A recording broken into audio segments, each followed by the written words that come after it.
Video like जरूर कर लीजिए और ऐसे वीडियो लगातार फ्री में पाने के लिए चैनल को तुरंत सब्सक्राइब कर लीजिए और बेल आइकन को जरूर टैप कर लीजिए ताकि आगे भी सारे वीडियो आपको मिलते रहे। यूट्यूब में फॉलो करते हैं तो प्लीज ये वाला फ्री टेलीग्राम चैनल जरूर ज्वाइन कर लीजिएगा। सारे नोटिफिकेशन सारे अपडेट यहीं पे आते हैं, ध्यान रखिए।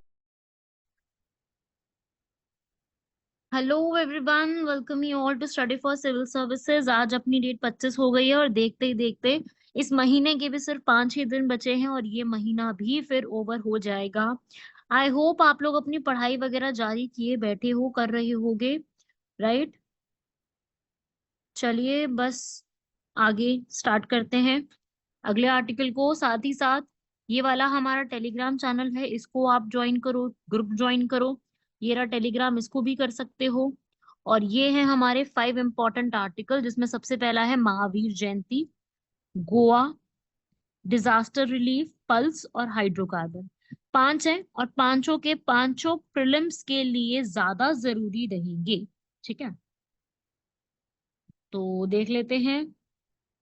सबसे पहला महावीर जयंती, क्योंकि अभी जो है भगवान महावीर जो है उनकी जयंती मनाई गई है। मार्च और अप्रैल में होता है, रथ यात्रा निकाली जाती है। महावीर आप जानते हो, वर्धमान महावीर जैनिज्म के फाउंडर, 24 नंबर के तीर्थंकर। तीर्थंकर का अर्थ होता है टीचर। जैन कम्युनिटी के सबसे बड़ा फेस्टिवल मनाया जाता है महावीर जयंती। रथ यात्रा निकाली जाती है महावीर की मूर्ति के साथ, भगवान महावीर की, और उनका अभिषेक किया जाता है। जैन प्रेयर्स जो हैं वो बोली जाती हैं। ठीक है भाई, जिनका नाम ओरिजिनली नाम था वर्धमान। वर्धमान का अर्थ होता है जो आगे बढ़ता है। उन्होंने अपनी आध्यात्मिक प्रथाएं और ये सब कुछ हमारे सामने दी थी। 12 साल तक उन्होंने आध्यात्मिक साधना करी थी और उसके बाद वो इस मुकाम तक पहुंचे थे जिन्होंने जिस जब उन्होंने बहुत सारी बातें की थी। जैसे कि 5 महाव्रत उन्होंने बताए थे, ग्रेट वाव, अहिंसा, सत्य, असत्य, अपिग्रह और ब्रह्मचार्य। ये 5, और साथ ही साथ उन्होंने जैन के त्रिरत्न, 3 ज्वेल्स भी दिए थे, right faith, right knowledge, right Chaitra, चरित्र या फिर सही आचरण होना, सम्यक दर्शन, सम्यक ज्ञान, सम्यक चरित्र। ठीक है, उसके बाद जैनिज्म भी 2 पार्ट में बट गया, श्वेतांबर और दिगंबर।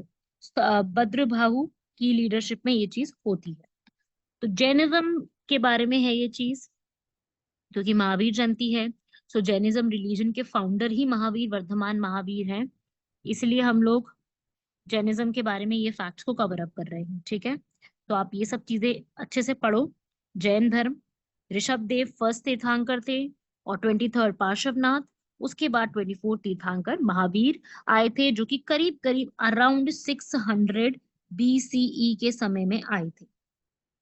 ठीक है, 5 वाउस थे वो याद करने हैं जो मैंने बताए हैं, ये वाले सेकंड, थर्ड और फोर्थ। ये सारी चीजें आपको याद रखनी, क्योंकि बुद्धिज्म में थोड़ा इनसे अलग है। ठीक है भाई, दिगंबर और श्वेतांबर है, अलग अलग उनके व्यूज हैं। दिगंबर मतलब कि वाइट क्लैड, वाइट बिल्कुल। ठीक है, इनका ये रहता है कि बहुत कम या फिर बिल्कुल ही कपड़े नहीं पहनने। ठीक है, इनकी ये बिलीफ रहता है दिगंबर्स का। वही श्वेतांबर की बात करूं तो ये जो है, ये नहीं कहते कि भाई इस तरीके से न्यूडिटी होनी चाहिए, ये इस चीज को फॉलो नहीं करते। ये सबसे बड़ा डिफरेंस है। ठीक है भाई, ऐसे ही जैन प्रथा में एक और, जैन में एक प्रथा होती है जिसे कहते हैं संथारा। संथारा जैनिज्म में एक प्रथा होती है, अलग अलग नामों से इसको जाना जाता है। होता क्या है, संलेखा संथारा मृत्यु को निकट जानकर अपनाए जाने वाली एक जैन प्रथा है। इसमें जब व्यक्ति को लगता है कि वह मौत के करीब है तो वो खुद ही खाना पीना त्याग देता है, उसे कहते हैं संथारा। ठीक है, दिगंबर जैन के जो शास्त्र है उनके अनुसार समाधि या इसको संलेखना बोला जाता है। और यह 2 शब्दों से मिलकर बना है, सत और लेखना। ठीक है, जिसके अंदर इस तरीके की चीजें की जाती हैं। इसको भी कई जगह पे उल्लेख इसका भी किया गया है। ठीक है, ऐसा नहीं है कि संथारा लेने वाले व्यक्ति का भोजन जबरदस्ती बंद करवा दिया जाता है। इसमें क्या होता है, व्यक्ति स्वयं ही धीरे धीरे अपना भोजन कम कर देता है। ठीक है, मतलब इसमें नियमों के अनुसार भोजन दिया जाता है। अन्न जो बंद करने की बात होती है वह मात्र उसी स्थिति के लिए होती है जब अन्न का पाचन ही असंभव हो चुका है। ठीक है, इससे इसके पक्ष में कुछ लोग ये भी कहते हैं कि आजकल अंतिम समय में वेंटिलेटर पर शरीर को त्याग कर देते हैं। ये ऐसे में ये लोग ना अपनों से मिल पाते, ना ही भगवान का नाम ले पाते हैं। यूं मौत का इंतजार करने से बेहतर है कि संथारा प्रथा को अपना लिया जाए। तो ये है एक धार्मिक प्रक्रिया, ना कि आत्महत्या। बहुत से लोग इसको आत्महत्या का नाम भी बोलते हैं, तो ये गलत है। ठीक है, इसमें तो आत्मा का कल्याण होता है, इसमें आत्महत्या थोड़ी हुई। अभी पढ़ सकते हो, एक केस में भी इसके ऊपर बोला था कि पनिशेबल ऑफेंस है, ऐसा इसमें बताया गया था।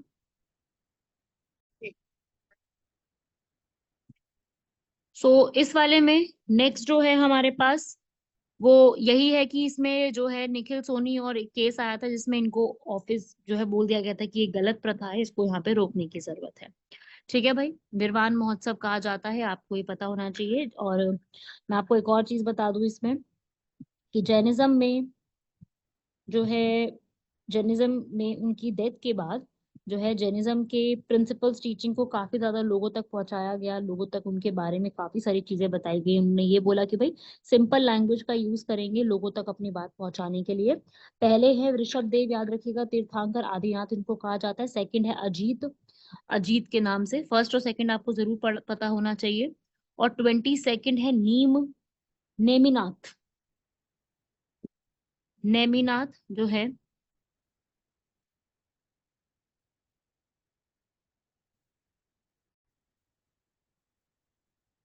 फिर आपको 23 याद रखने हैं, जो कि है पार्श्वनाथ।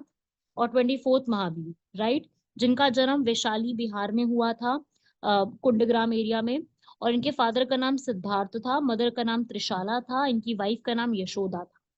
ठीक है, 42 की उम्र में इनको मोक्ष की प्राप्ति हुई थी, जिन्हें महावीर, जिन, ये सब के नाम से जाना जाता है। और इनकी डेथ जो है वो पावा राजगृह पटना में हुई थी।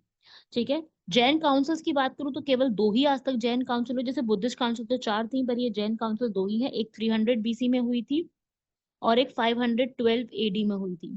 300 बीसी में जो हुई थी वो हुई थी पाटलिपुत्र बिहार में, और दूसरी वलाभी में। वलाभी कहाँ है? गुजरात में। चंद्रगुप्त मौर्य ने पहली वाली कराई थी। और जब टीचिंग्स को, जैन की टीचिंग्स को स्थूलभद्र ने बांटा था अलग अलग पार्ट्स में, अंग कहा जाता है। ठीक है, तो ये बस छोटे छोटे से फैक्ट्स हैं जो आपको लर्न करना है, दिमाग में रखने हैं। अगला आता है गोवा का पासपोर्ट कोनांड्रम।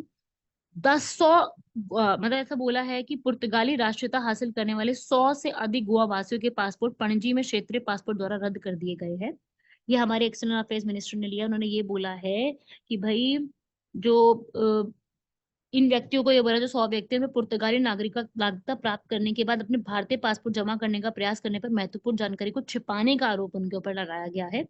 देखो, गोवा का पुर्तगाल से ताल्लुक है बिल्कुल, क्योंकि गोवा में पोर्चुगीज ही रूल करते थे 1510 से 1961। 1961 में हमारी भारत की सरकार ने ऑपरेशन विजय को परफॉर्म किया, जिसके बाद हम लोग हासिल कर पाए। गोवा में जो है पोर्चुगीज का ही राज हुआ करता था। 19 दिसंबर 1961 को लिया था। तो पोर्चुगीज के कानून के अनुसार जो भी इस डेट से पहले गोवा में पैदा हुए लोगों और आने वाली 2 पीढ़ियों के पास पुर्तगाली नागरिक के रूप में पंजीकरण कराने का पूरा पूरा अधिकार होगा। ठीक है, तो ये चीज रहेगी। उनसे विदेशी रोजगार, शैक्षणिक अवसर, ये सब चीजें उनको हासिल जो है वो करवाए जा सकती है। अब यहाँ पर 2022 के बाद हमारी जो एक्सटर्नल अफेयर्स मिनिस्ट्री है, उन्होंने क्या विज्ञापन छापा है? उन्होंने ये बोला है कि आपको जो है इन्होंने बोला कि पूर्व भारतीय नागरिक द्वारा विदेशी राष्ट्रीयता प्राप्त करने के बाद भारतीय पासपोर्ट को जमा किया जाएगा, ऐसा उन्होंने बोला है। क्योंकि पासपोर्ट जो है वो जब्त यहाँ पर कर लिए जाएंगे, और कई पासपोर्ट को उनको वापस भी दे दिया गया है। तो ये है गोवा और पोर्चुगीज का आपस में संबंध, जो कि आपको शॉर्ट शॉर्ट में आइडिया होना चाहिए। और जिनसे पासपोर्ट छीन लिया गया है, वो अब OCI के लिए जहाँ पर अप्लाई नहीं कर सकते हैं। तो ये गोवा का पासपोर्ट का एक इशू जो है वो चल रहा है। और ये आपको यहाँ पर पढ़ लो आप।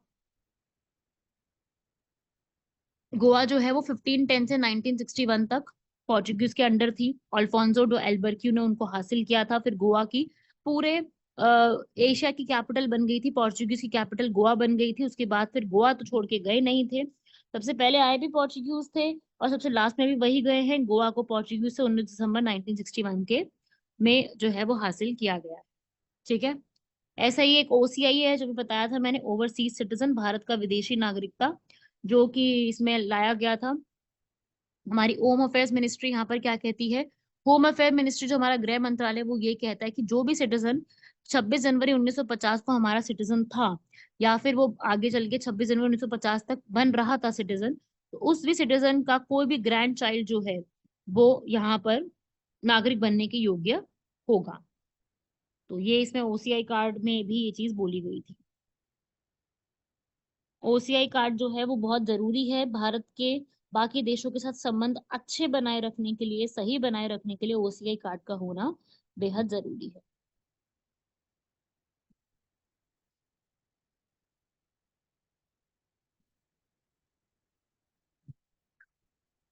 Right everyone. तीसरा आर्टिकल अपना आता है डिजास्टर रिलीफ के ऊपर। तमिलनाडु की सरकार ने सुप्रीम कोर्ट में एक केस बोला है कि भाई जो हमारे डिजास्टर के रिलीफ होते हैं, फंड्स जो होते हैं, वो अभी तक रिलीज नहीं हुए हैं।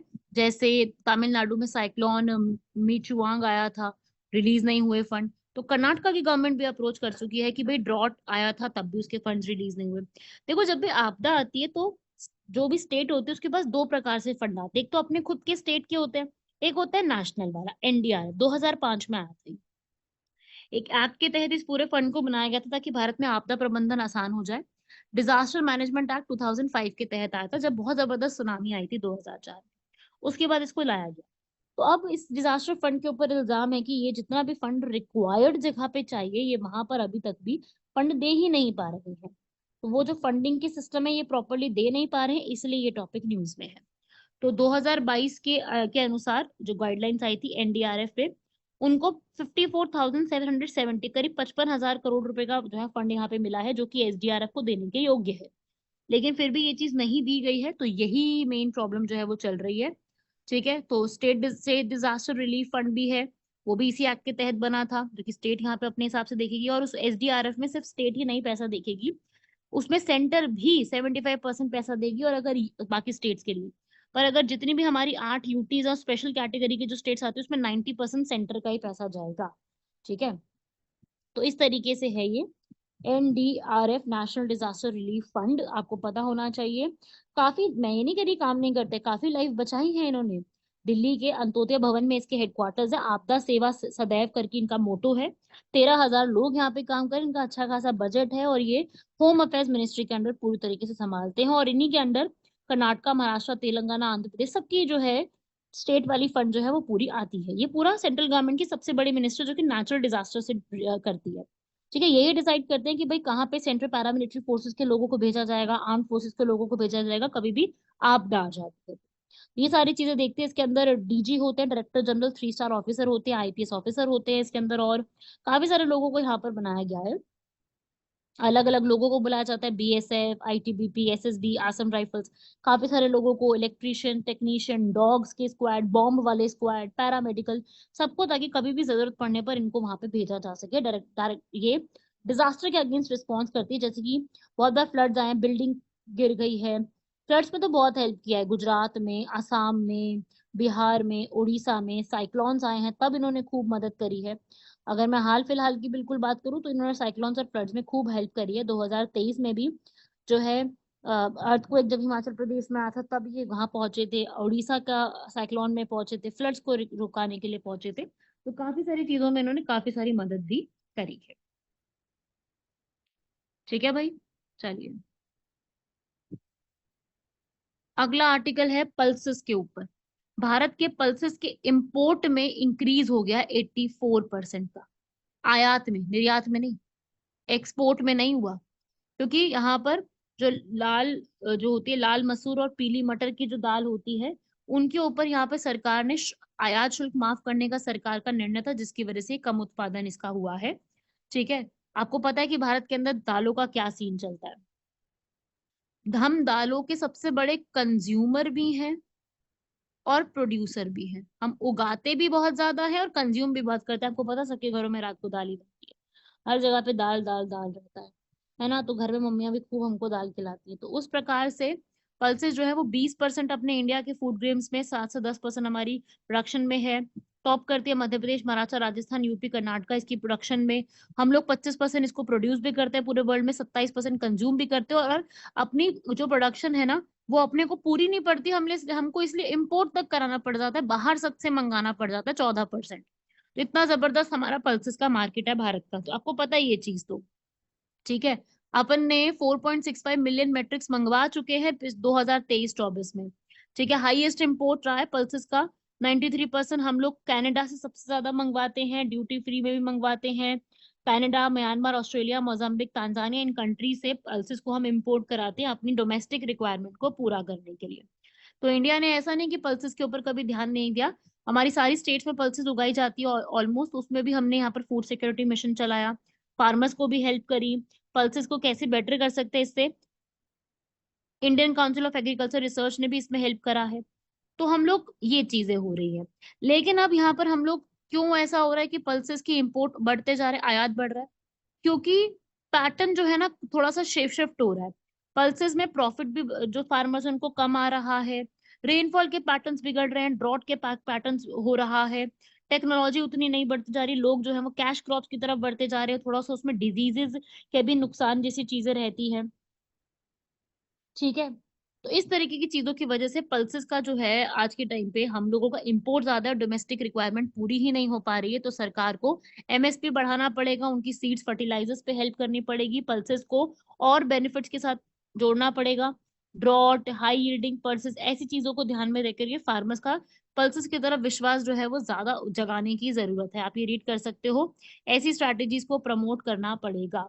इसके लिए सरकार ने ये भी लॉन्च करा है NAFED, national agriculture cooperative market federation, राष्ट्रीय कृषि सहकारी विपणन महासंघ, जो कि 2 अक्टूबर 1958 को शुरुआत हुई थी, जिसकी जो कि एग्रीकल्चर के प्रोड्यूस को सब कुछ देखती, चाहे अनियन हो, चाहे पल्सेस हो, चाहे ऑयल सीड हो, सबके लिए यहाँ पर ये देखती है।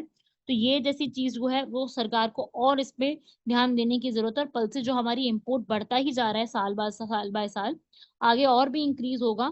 तो उस इंक्रीज के ऊपर ध्यान देने की सरकार को ही जरूरत है, ये ज्यादा बढ़ता जा रहा है। सेल्फ सफिशिएंसी, अपना खुद का उगाना, वैसे वाली चीजों पर ज्यादा ध्यान देने की सरकार को जरूरत है। क्लियर हुआ भाई यहाँ तक? चलो लास्ट आर्टिकल देख लेते हैं आज का, हाइड्रोकार्बन एक्सट्रैक्शन। हाइड्रोकार्बन्स आपको पता है पेट्रोल और नेचुरल गैस में यूज होते हैं। इनके एक्सट्रैक्शन के ऊपर बात हो रही है। अगर इसको हम एक्सट्रैक्ट करते हैं पेट्रोल और नेचुरल गैस से तो एयर और वाटर पोल्यूशन होता है। आपको पता है हाइड्रोकार्बन्स किससे बना? हाइड्रोजन और कार्बन से बना है। आपको प्लांट्स, ट्रीज और फॉसिल फ्यूल्स में अपने आप ही ये चीज देखने को मिल जाती है, केरोजिन में मिल जाता है। तो इसको एक्सट्रैक्ट करने की बात की जा रही है बाकी जगह पे इस्तेमाल करने के लिए। तो ये सबसे ज्यादा आपको रॉक्स, नेचुरल गैस,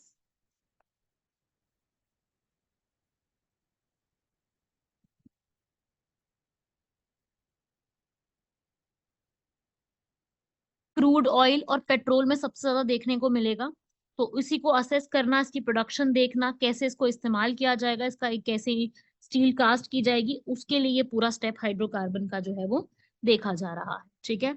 अगर एक बार इसको हमने एक्सट्रैक्ट कर लिया, ड्रिलिंग कर ली, तो उसे हम कहते हैं कंप्लीटिंग करना। ठीक है। और फिर उसके बाद जैसे कंप्लीटिंग हुई इसकी प्रोडक्शन करेंगे और उसको स्प्लिट करेंगे अलग अलग जगह पे जाके, और उसकी प्लगिंग करी जाएगी, उसे हम कहते हैं हाइड्रोकार्बन का एक्सट्रैक्शन। भारत के अंदर ये करना पॉसिबल भी है, बहुत सारे बेसिन्स बने हुए हैं हमारे, इसके काफी सारी पॉलिसीज भी हैं।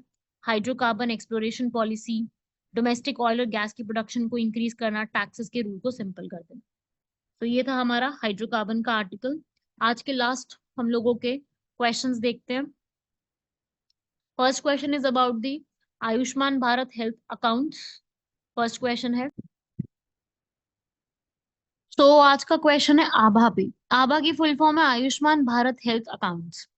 ये एक हर पर्सन का यूनिक नंबर है, जैसे अपने पास एक यूनिक आधार नंबर है जिससे हमारे सारे बैंक अकाउंट्स एंड एवरीथिंग हर चीज लिंक्ड होती है। ऐसे ये हेल्थ के रिकॉर्ड्स हमारे किससे लिंक्ड हो गए? इस आभा नंबर से। क्वेश्चन में लिखा है कि 10 डिजिट का नंबर है, रॉन्ग, ये 14 डिजिट्स का नंबर है। जैसे अपना आधार 12 डिजिट का होता है ना, ऐसे ही आभा आयुष्मान भारत हेल्थ अकाउंट ये हमारा 14 डिजिट का एक नंबर है, जिसमें पूरे एक पर्सन का रिकॉर्ड होगा कि वो अब तक किस किस हॉस्पिटल में गया है, कौन से ब्लड टेस्ट करा है, उस ब्लड टेस्ट की रिपोर्ट क्या है। हर चीज एक डिजिटल मिशन हो जाएगा पूरी तरीके से। एक पेशेंट की इंफॉर्मेशन आपको हर जगह फाइल्स लेके नहीं घूमना पड़ेगा, आपके पास एक डिजिटल रिकॉर्ड हो जाएगा हर चीज का।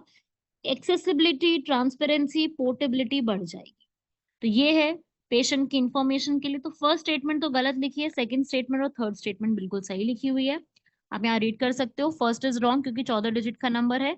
सेकंड, इलेक्ट्रॉनिक हेल्थ रिकॉर्ड्स रहेंगे और आयुष्मान भारत स्कीम के तहत ही इसको स्टार्ट किया गया ताकि पोर्टेबिलिटी जो है वो बढ़ जाए। तो ये था हमारा फर्स्ट क्वेश्चन आभा के ऊपर। आज का हमारा सेकंड क्वेश्चन है, जो आज आपको मैंने पढ़ाया, एनडीआरएफ। एनडीआरएफ एसडीआरएफ डिजास्टर से जुड़ी हुई फंड है, जो कि डिजास्टर का सारा काम देखती है, आपदा राहत कोष। तो कभी भी इमरजेंसी चीजें हो जाती है, जैसे कि सुनामी, फ्लड, अर्थक्वेक, तो उस टाइम पीरियड में एनडीआरएफ जो है वो पहुंचती है, जो कि सेंट्रल गवर्नमेंट के अंडर आता है। एसडीआरएफ स्टेट गवर्नमेंट के अंडर आता है। और एसडीआरएफ अकेले सिर्फ स्टेट नहीं संभालती, सेंटर भी उसमें कंट्रीब्यूट करती है। और यूटीज में सारा कंट्रीब्यूशन 90% स्टेट सेंटर का रहता है, और बाकी स्टेट्स में आधा कंट्रीब्यूशन स्टेट्स का, आधा सेंटर का रहता है। तो थर्ड स्टेटमेंट गलत हो जाएगी। First and second is right, third is wrong. और आज का हमारा जो क्वेश्चन है मेंस का, वो भी आभा के ऊपर ही है, कि आपने ये बताना है कि अगर आभा जैसा सिस्टम इंडिया में आया है, एक ट्रांसफॉर्मेटिव चेंज आया है, data management, health care access में चेंज आया है, तो इसके फीचर्स क्या हैं और ये कैसे अपने को फायदा पहुंचाएगा। तो आभा के ऊपर बताना है, इसके अंदर कहाँ है, कौन से प्राइवेट पब्लिक हॉस्पिटल्स में कैसे आया, यूनिवर्सल कवरेज कैसी है इसकी, वो सब चीजें एक्सप्लेन करनी है, जो मैंने क्वेश्चन में आपको समझाया था। वो तीनों पॉइंट्स भी आप इस आंसर राइटिंग में यूज कर सकते हो। तो ये है आभा आईडी, तो जो मिलेगी सभी को, धीरे धीरे करके सबको एक्सेसिबिलिटी कराई जा रही है। अभी तो ये बिल्कुल उसमें किया जा रहा है, अभी तो स्टार्टिंग में बीपीएल कैटेगरी के लोगों के लिए दिया जा रहा है, धीरे धीरे करके बाकी सबके लिए भी ऑप्ट करवाया जाएगा। ठीक है, हेल्थ रिकॉर्ड एक ही प्लेस में मिल जाएंगे, इंश्योरेंस, हॉस्पिटल, सब कुछ एक चीजें मिल जाएंगी, वेरीफाइड डॉक्टर्स के numbers, prescription, diagnosis, lab reports, सब कुछ, consultation, everything will be at the one place. तो वो चीज है आभा। आपको इसको बताना है कि किस तरीके से इसको किया गया, इसकी रजिस्ट्रेशन सिस्टम पूरा। और हमारी जो नेशनल मेडिकल काउंसिल है, वो ही मेडिकल कॉलेजेस को ये जिम्मेदारी सौंपी है कि आप आभा आईडी हर एक मेडिकल कॉलेज या हॉस्पिटल में उपलब्ध कराएं। तो ये है, आपको इसको एक्सप्लेन करना था पूरा इसमें। तो ये थे आज के हमारे आर्टिकल्स, कंप्लीट करना है इनको, बाकी मिलते हैं सभी लोगों से नेक्स्ट लेक्चर में।